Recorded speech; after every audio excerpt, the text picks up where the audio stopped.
先ほど1つ目の準優第10レースからは山本と堀本が輸出を決めました。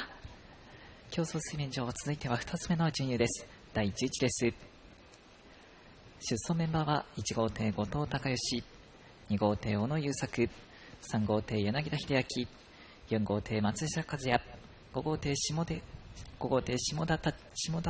哲也、6号艇枝尾勝、以上の6選手が争います。インコースは1号艇の後藤孝義です。ここまで3勝オール3連敗中です。人気を集めた1号艇後藤です。隣2コースには2号艇の小野優作、3コース3号艇の柳田秀明です。4コースは4号艇の松下和也、引っ張っていきました。5コースには5号艇の下田哲也です。6コースが6号艇の枝尾勝です。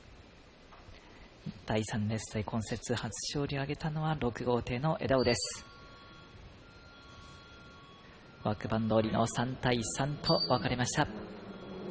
第11レース、進入インコースから1番、2番、3番、ダッシュ4番、5番、6番です。スタートしました。4号艇の松下がいいスタートを切っています。インコースから伸ばしていくのは1号艇の後藤です。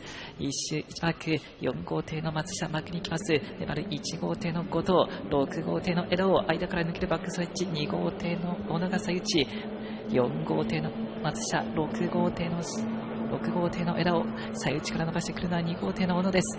3号艇の柳田、1号艇後藤、5号艇の下田が続いてスタート正常でした。1周2番からホーム直線コース、6号艇の枝尾が先頭か、しかし内から4号艇の松下です。4号艇の松下、6号艇の枝尾、先頭争いです。内4号艇松下、外が6号艇の枝尾です。21マークへと向かってきます。4号艇の松下と6号艇の枝をセンター争い、先手を打っていったのは4号艇の松下、内は6号艇の枝をバックストレッチに入って内6号艇枝を、外は4号艇の松下、この2人のセンター争い続きます。